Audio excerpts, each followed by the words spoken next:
Okey, baik, Bernama Radio, stesen berita bisnes pilihan anda. Untuk waktu ini kita akan teruskan dalam zon community, di mana dalam program Grativet kita nak bawakan topiknya adalah potensi program Internet of Things. Dan kita mungkin nak tahu lebih lanjut apa itu Internet of Things.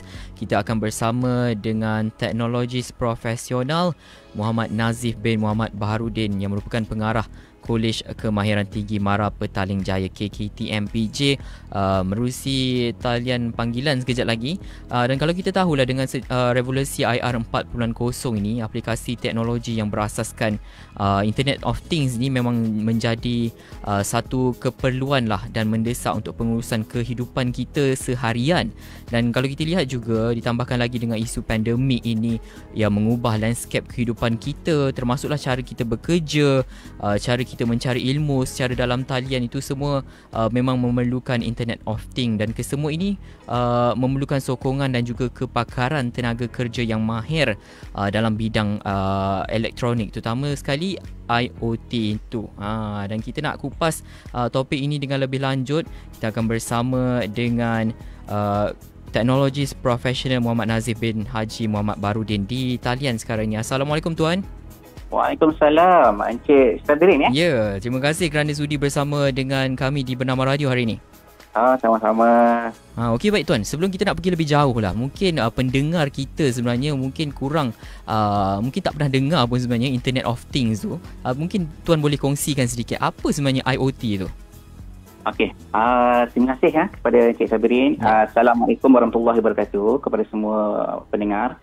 Yang pertama sekali saya ucap terima kasihlah kepada pihak Bernama Radio atas kesempatan diberikan kepada saya untuk mengulas sedikit berkenaan dengan potensi program Internet of Things. Okey. Jadi sebagaimana yang diperkatakan Encik Sabrin tadi, bahawa Internet of Things ni sebenarnya dia menyokong kepada pelaksanaan IR 4.0 di Malaysia ni sebenarnya. Tetapi sebenarnya apa itu Internet of Things? Tapi sebelum kita pergi lebih jauh lagi, lebih baik kalau kita kaitkan sedikit lah. Apa itu IR 4.0 sebab dia ada kaitan tu sebenarnya. Okey, sebenarnya perkara mudah lah kalau kita sebutkan tentang IR 4.0 ni, sebab banyak sangat dia punya definisinya. Paling mudah saya katakan ialah satu proses di mana revolusi pertukaran daripada penggunaan manusia sepenuhnya kepada sistem penggunaan mesin ataupun separa mesin ke dalam kita menghasilkan produk, mengeluarkan perkhidmatan dan sebagainya.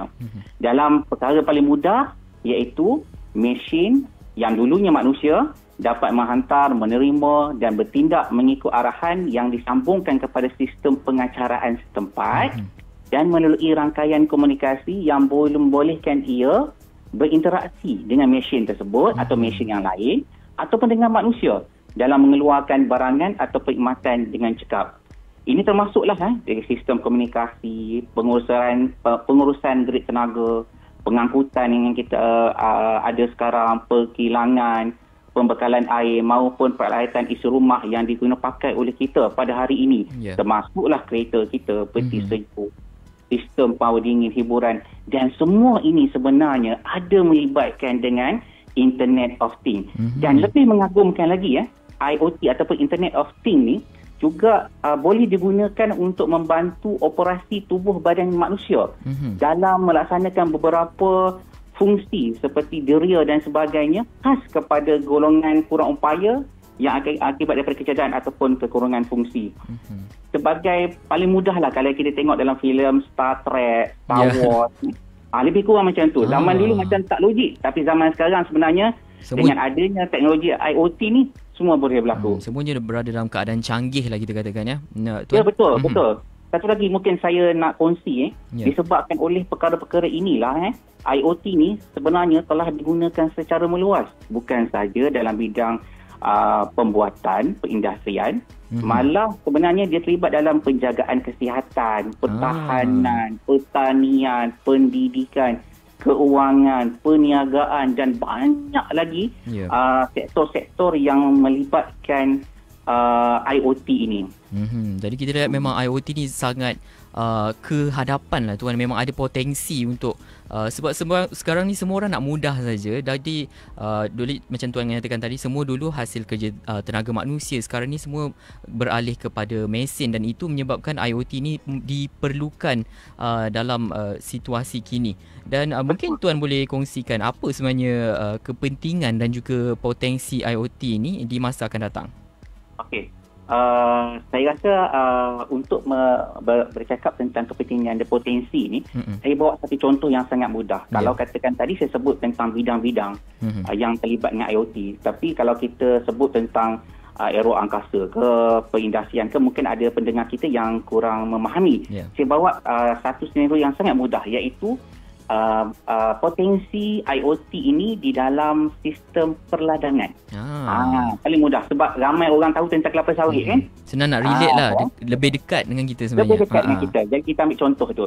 Sebagai contohnya, IoT ni dia boleh digunakan dalam bidang kelapa sawit, industri kelapa sawit, untuk menghasilkan produktiviti yang lebih baik, lebih selamat, lebih cekap tenaga, lebih menjimatkan kos. Sebagai contoh dalam keadaan negara kita yang panas dan lembap sepanjang tahun, dia sebenarnya telah memberi kesan tekanan kepada pokok kelapa sawit itu sendiri. Jadi, dengan adanya sistem IoT, kita boleh memantau tahap tekanan kepada pokok kelapa sawit tersebut, dan seterusnya kita dapat mencari satu solusi bagaimana kita nak mengatasi masalah tersebut. Sebagai contoh, dalam keadaan fenomena seperti itu tadi, kita dapati ada memberi kesan kepada pengeluaran buah, maka dari situ kita akan dapat mengeluarkan data daripada sistem IoT tersebut untuk kita counter masalah itu dengan cara mungkin dari segi pembajaan, bilangan racun atau kuantiti racun sebenar yang boleh kita gunakan, ataupun kita boleh jadikan dia sebagai salah satu kaedah untuk kita meningkatkan lagi tahap keselamatan daripada serangan serangga melalui data-data ataupun teknik yang ada dalam IoT. Ini belum lagi saya cakap tentang pengurusan ladang yang di mana ia boleh dipusatkan dalam pusat kawalan tanpa perlu kita ke tempat sana. Maknanya kita tekan button je, baja dapat diedarkan di pokok-pokok. Jadi secara tak langsung ia sebenarnya mempunyai potensi yang besar untuk menjimatkan kos, mengurangkan kadar penggunaan tenaga kerja, di samping dapat meningkatkan kualiti keselamatan kepada produk tersebut. Bagi pengguna, ini menarik. Bagi pengguna, dengan IoT ni sebenarnya ia boleh memberi kita satu kelebihan kerana kita mampu untuk mengetahui konten atau kandungan produk tersebut dengan menggunakan sebagai contoh RFID ke ataupun code visual, yang mana kita dapat mengetahui, pengguna dapat mengetahui apakah ramuan, apakah konten, ingredient dalam makanan tersebut. Inilah kepentingan ataupun potensi-potensi yang ada kepada IoT, dan seterusnya ini akan memberi sedikit tekanan kepada pihak pengeluar bagi mereka untuk mengeluarkan produk atau perkhidmatan yang terbaik, selamat dan berkualiti kepada pengguna. Jadi memang besar sebenarnya pengaruh atau potensi IoT ini. Bidang IoT ni sendiri baik, sangat menarik ya apa yang tuan kongsikan itu. Antaranya itu baru sikit tuan dalam bidang perladangan. Kalau kita nak sentuh lagi dalam pelbagai lagi sudut, memang tak habislah untuk program hari ini. Tapi kita nak tahulah dari segi apa yang pihak MARA nak keluarkan adalah produk baru ini mengenai program Internet of Things ni. Mungkin tuan boleh kongsikan. Okey. Sebenarnya ini adalah satu cabaran yang menuntut kepada satu perubahan yang besar kepada sistem pendidikan TVET dalam MARA ini. Di mana sebenarnya melalui bahagian kemahiran dan teknikal MARA, BKT, di bawah KKTM, Kolej Kemahiran Tinggi MARA, dan IKM, Institut Kemahiran MARA, sebenarnya ketubuhnya ada 3-4 program baru yang menyokong kepada usaha menyediakan graduan dalam, yang pertama bidang IoT, of course lah. Yang kedua cloud, yang ketiga internet security, dan yang keempat ialah big data. Di KKTMPJ yang tempat saya bertugas sekarang ni, kita menawarkan program Diploma in Electronic Engineering Internet of Things, di mana program-program ini sebenarnya menyediakan berbagai-bagai kursus, berbagai-bagai skill set yang diperlukan oleh seorang pekerja yang ingin mencuburi dalam bidang IoT. Dan saya rasa inilah antara usaha-usaha yang dilakukan oleh pihak MARA untuk memastikan kita dapat menyokong kepada pelaksanaan kejayaan revolusi IR 4.0 tersebut melalui IoT itu sendiri. Menarik. Jadi itu antara kursus yang ditawarkan. Dimulakan dengan peringkat diploma ya tuan? Ya, betul. Kita ada peringkat diploma dan seterusnya ke atas lah di peringkat Universiti Kuala Lumpur dan sebagainya. Jadi pelajar-pelajar selepas SPM mereka boleh bermilih lah bidang ini selepas SPM atau bagaimana? Okey, sebenarnya kita memang buka kepada lepasan SPM di mana kita ada beberapa syarat lah yang perlu dipenuhi oleh para pelajar sekiranya berminat untuk menyertai, di mana saya rasa untuk mendapatkan maklumat yang lebih lanjut lagi boleh buka kepada halaman http www.tvetmara.edu.my. Jadi di peringkat KKTM PJ ni sebenarnya kita sedang menunggu untuk membuat pengambilan. Jadi kepada sesiapa yang adik-adik yang tengah menghadap peperiksaan SPM sekarang ni kan, ya. Mereka boleh memohon untuk masuk ke KKTM PJ kalau berminat dalam bidang IoT bagi lepasan SPM yang akan datang. Manakala yang telah pun mengambil SPM tapi masih lagi belum ke mana-mana, boleh memohon, dan tarikh tutup untuk kemasukan terkini adalah pada hari Ahad ni. Ahad ini jadi, ya? Kebetulan, memang kebetulan. Hari Ahad ni tarikh tutup, jadi siapa yang berminat, berhajat untuk masuk, boleh memohon terus kepada alamat yang saya sebutkan tadi, atau boleh hadir terus ke KKTM Petaling Jaya untuk kita bantu dalam proses pendaftaran tersebut. InsyaAllah banyak perkara-perkara yang menarik yang ada di KKTM PJ ni yang boleh kita jadikan sebagai satu sandaran dalam menghasilkan produk ataupun pelajar yang dapat menampung keperluan industri dalam bidang IoT. Ya, mungkin jadi ibu bapa yang mendengar di Bernama Radio juga sekarang ni mungkin terfikir macam, ini satu bidang yang menarik untuk anak-anak mereka ceburi. Boleh saja pergi ke KKTM-PJ pada hari Ahad ini untuk walk-in sendiri untuk mendaftar, dan juga boleh ke laman sesawang KKTM untuk mengetahui lebih lanjut lah mengenai Internet of Things. Baik Tuan, tadi Tuan ada kongsikan mengenai kursus-kursus yang ditawarkan ya, ada 4 ya Tuan. Itu antara kursus ataupun itu antara diploma yang ditawarkan? Itu adalah antara program diploma yang ditawarkan. Jadi apa antara kursus yang ditawarkan oleh TVET pula yang dalam bidang pengajian IoT ni? Okey, untuk program diploma in Electronic Engineering Internet of Things, kita ada beberapa kursus yang kita tawarkan. Sebagai contohnya, yang pertama seperti Introduction to IoT, Web Development, Mobile App Development, Database System, Big Data Analysis, Cyber Security System, Digital Communication, Embedded System, Cloud Computing, Electrical Installation, Programming, dan banyak lagi lah yang sangat-sangat menarik. Terutamanya pada masa sekarang KKTM-PJ telah pun mempunyai peralatan-peralatan yang sangat-sangat baru dan sangat-sangat canggih.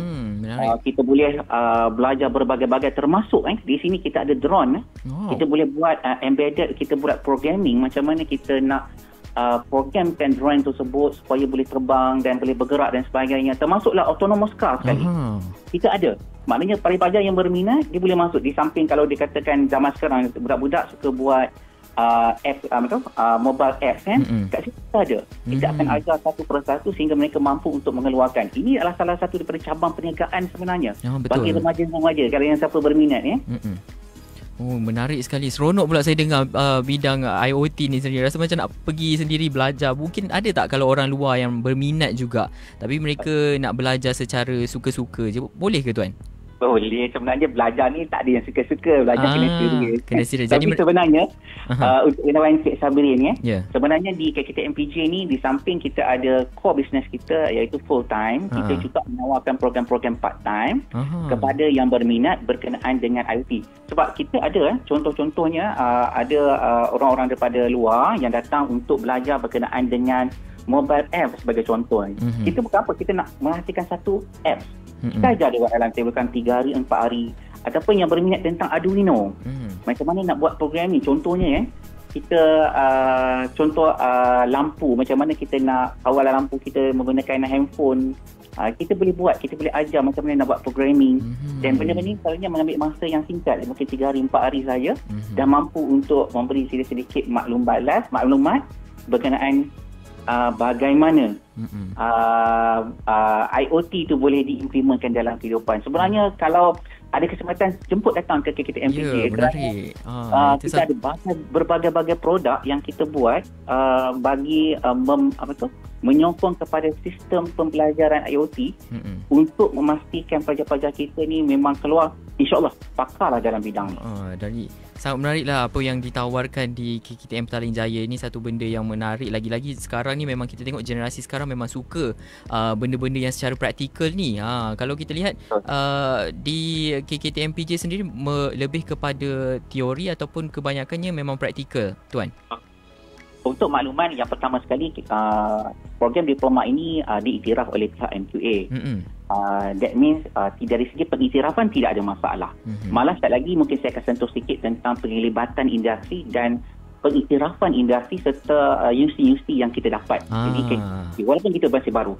Dan untuk makluman, di KKT MPJ ni kita di samping teori, kita juga fokus kepada praktikal. Kerana di luar sana pihak industri memerlukan orang yang mampu bekerja dan membuat suatu perkara ataupun praktikal. Betul. Bagi contohnya, di KKT MPJ kami akan pastikan setiap pelajar ataupun produk ataupun graduan yang keluar, mereka akan dibekalkan dengan satu skill set iaitu yang pertama ni sebagai contoh untuk programming, mereka akan dipastikan mahir dalam C++, HTML, PHP, JavaScript, Python programming, web development, Arduino, Raspberry Pi, Node-RED, MQTT, LoRa, Wi-Fi, Bluetooth, Zebra, IR. Banyaklah nak senaraikan Tuan. Kalau saya nak sebut satu-satu sehingga kan AR, VR development, IoT architecture, cloud, cyber, electrical, semua ada di sini. Dan kita akan pastikan mereka mahir dalam bidang-bidang tersebut dengan beberapa kaedah pelaksanaan yang lain pada lain yang kita terapkan di KKT MPJ. Kaedah ini sangat-sangat menarik sebenarnya. Itu antara skill set ataupun kemahiran lah yang mereka akan dapat jika mereka memilih program ini Tuan. Menarik sekali. Jadi mungkin ada juga adik-adik yang sedang mendengarkan di Bernama Radio sekarang ni mungkin berminat dalam bidang Internet of Things ni, boleh saja layari laman sesawang KKTM ataupun hari Ahad ni boleh ke KKTM PJ sendiri untuk walk in dan daftar. Okey, baik, untuk pendengar yang baru saja bersama dengan kami menerusi program Temu Bual Radio hari ini dalam Zone Community, kita bersama dengan teknologis Profesor Muhammad Nazif bin Muhammad Barudin yang merupakan pengarah Kolej Kemahiran Tinggi Mara Petaling Jaya KKT MPJ dengan topiknya adalah potensi program Internet of Things.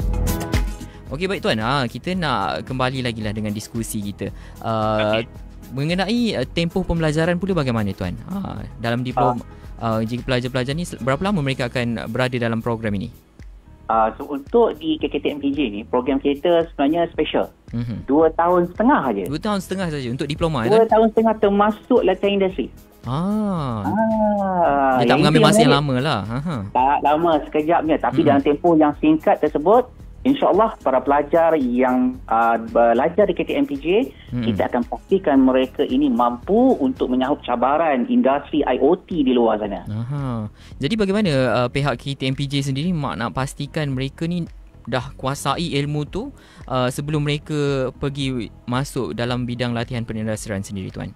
Okey, yang pertama sekali di KKT MPJ ni kita melaksanakan satu program khas, iaitu namanya saya gelar dia sebagai matang sebelum berbuah. Matang sebelum berbuah ya. Okey. Ya, maksudnya sebelum dia keluar dia dah jadi pakar. Yang itu kita nak buat melalui satu konsep yang sangat menarik, iaitu innovation. Pelajar-pelajar ini akan didedahkan daripada semester 1 lagi, mereka akan terlibat dengan inovasi. Tetapi inovasi yang saya minta lakukan adalah inovasi yang mewajibkan mereka menggunakan segala kepakaran ilmu IoT bermula daripada introduction sehingga mereka dapat menghasilkan dashboard. Ini adalah makam lah yang tertinggi lah bagi saya. Buat programming sampai buat dashboard.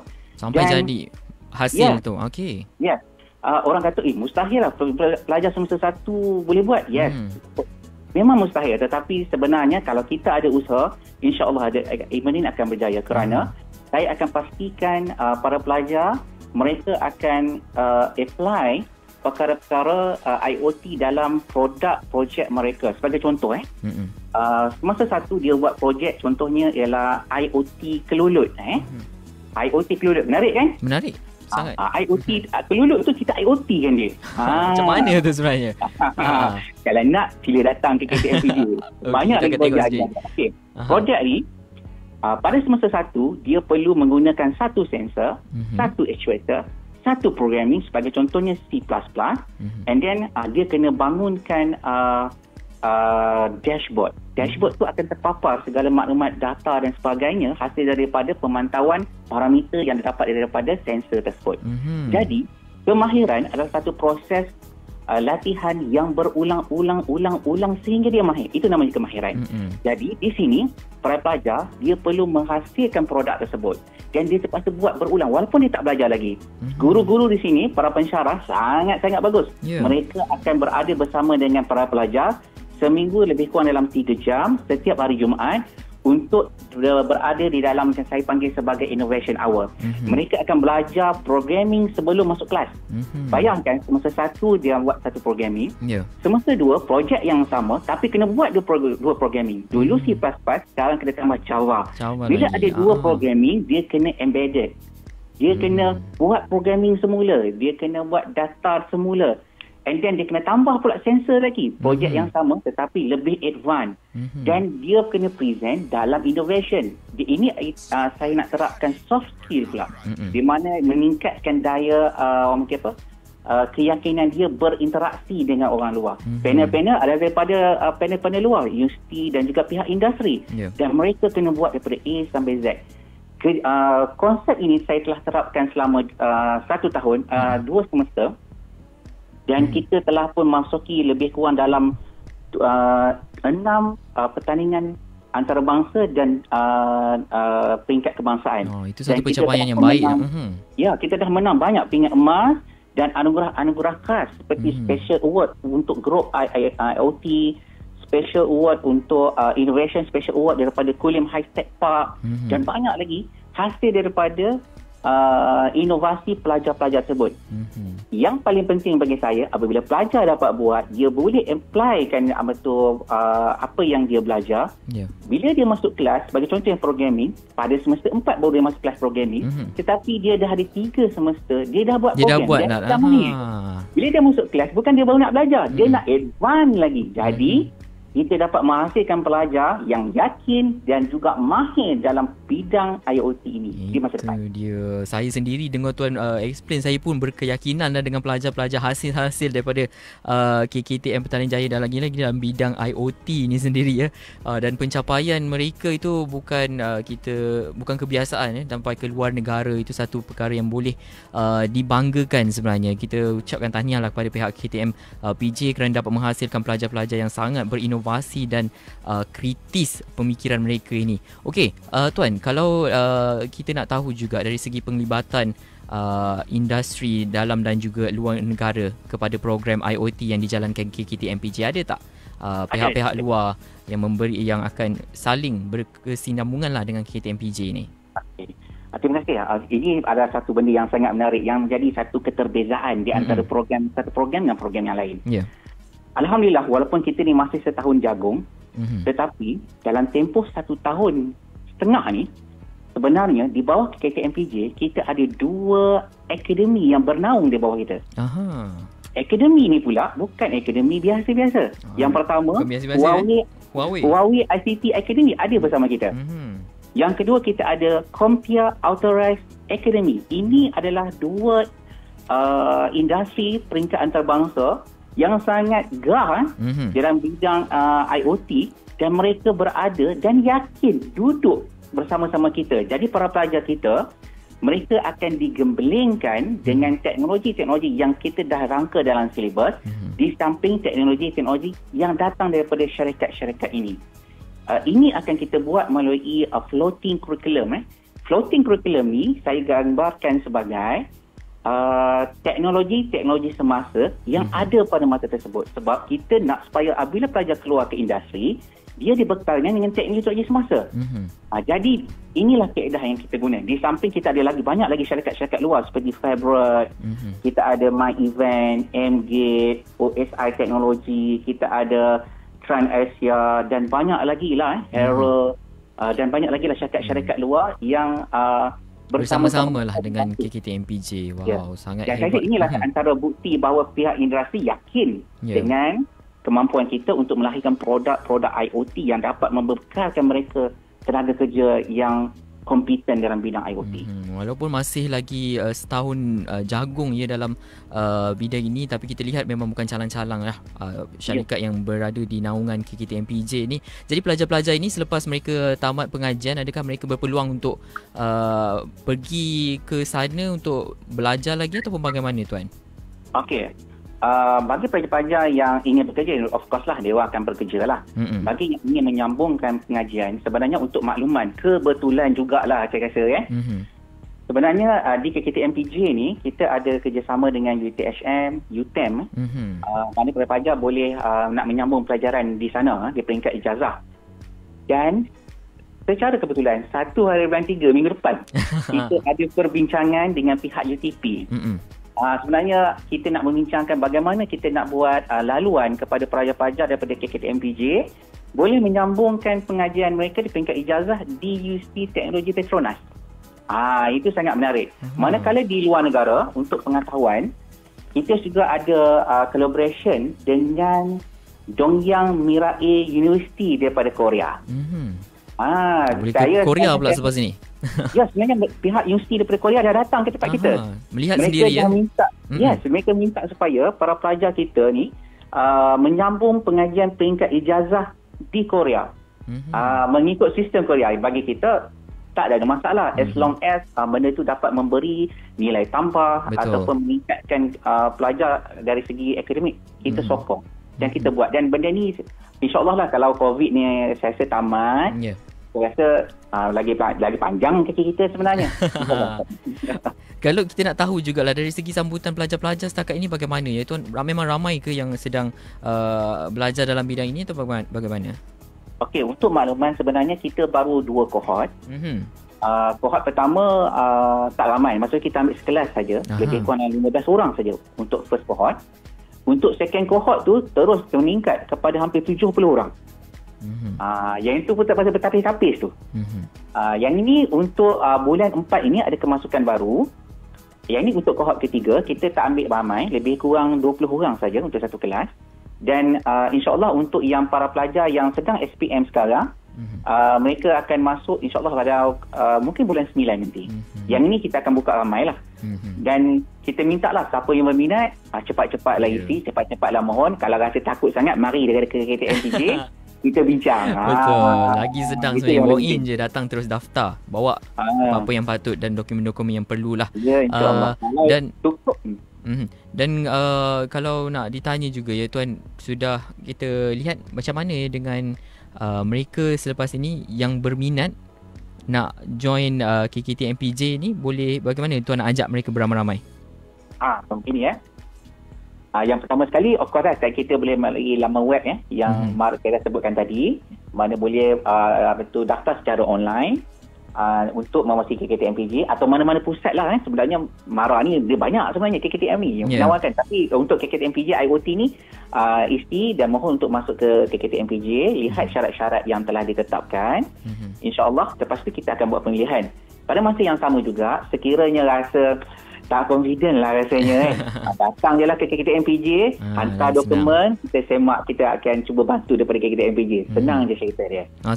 Akhir tu sekali, ada tak kriteria apa? Mungkin kena ada kredit beberapa subjek atau bagaimana tuan? Betul-betul, saya lupa nak cakap benda tu. Okey, yang pertama sekali syarat dia lulus SPM atau setara. Itu yang pertama, dengan 3 kepujian dalam mata pelajaran berikut. Yang pertama, mesti kepujian dalam matematik.